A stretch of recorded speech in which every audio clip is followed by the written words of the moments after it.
বিশ্ব অর্থনীতিতে কি তবে মার্কিন ডলারের একাচ্ছন্ন রাজত্ব শেষ হতে চলছে? মার্কিন প্রেসিডেন্ট ডোনাল্ড ট্রাম্পের বেইজিং সফর শেষ হতে না হতেই এমন এক খবর এলো যা নাড়িয়ে দিয়েছে ওয়াশিংটনকে। পরাশক্তি চীন এবং রাশিয়ার একজোট হয়ে এমন এক ঘোষণা দিয়েছে যা বদলে দিতে পারে বিশ্ব রাজনীতির পুরো হিসাব নিকাশ। কি সেই সিদ্ধান্ত, আর কেনই বা চিন্তিত ট্রাম্প প্রশাসন? জানতে ভিডিওটি শেষ পর্যন্ত দেখুন। সম্প্রতি চীনের বেইজিং অনুষ্ঠিত একটি মেগা সম্মেলন শেষে এক যৌথ ঘোষণায় বিশ্বমঞ্চে যুক্তরাষ্ট্রের একক আধিপত্যের অবসান ঘটানোর ডাক দিয়েছেন রাশিয়া প্রেসিডেন্ট ভ্লাদিমির পুতিন এবং চীনের প্রেসিডেন্ট শি জিনপিং। কাতার ভিত্তিক সংবাদ গণমাধ্যম আল জাজিরার বরাত দিয়ে জানা গেছে, দুই দেশের শীর্ষ নেতারা 47 পৃষ্ঠার একটি দীর্ঘ ও সুনির্দিষ্ট কৌশলগত রীতিমালার স্বাক্ষর করেছেন। এই চুক্তির প্রধান লক্ষ্য হল একটি বহুমুখী বিশ্ব ব্যবস্থা গড়ে তোলা, যেখানে সামরিক বা অর্থনৈতিক ক্ষমতার কোনো একটি নির্দিষ্ট দেশের হাতে বন্দী থাকবে না। সম্মেলনে শি জিনপিং সরাসরি উল্লেখ করেন, বিশ্বজুড়ে একক আধিপত্যের ধারা এখন অত্যন্ত বিপজ্জনক রূপ নিয়েছে। এর জবাবে ভ্লাদিমির পুতিন সাফ জানিয়ে দেন, এক কেন্দ্রীয় বিশ্ব ব্যবস্থার দিন এখন শেষের পথে।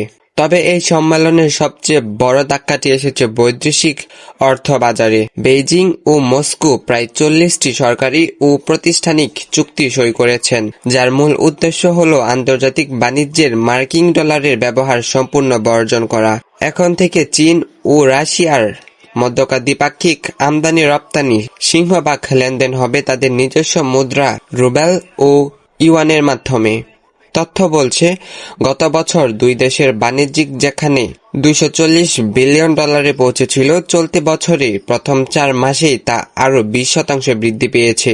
ডলারকে সরিয়ে নিজেদের মুদ্রায় লেনদেনের মাধ্যমে দুই দেশ এখন পশ্চিমা নিষেধাজ্ঞা থেকে মুক্তির একটি স্বাধীন ও স্থিতিশীল সমান্তরাল অর্থনীতি গড়ে তুলছে।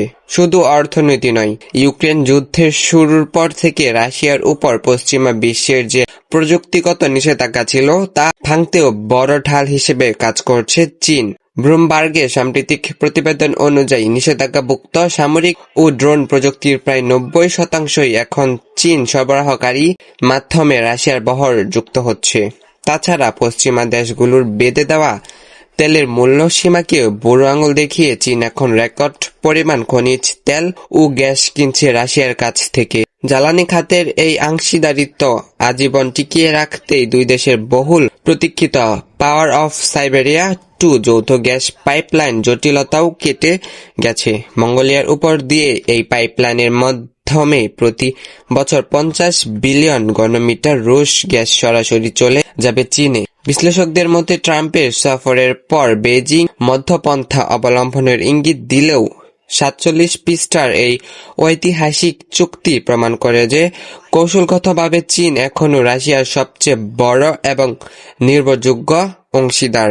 পরবর্তী নিউজ পেতে ইউটিউব চ্যানেলটি সাবস্ক্রাইব করে ফেসবুক পেজটি ফলো করে আমাদের সাথেই থাকুন। ধন্যবাদ।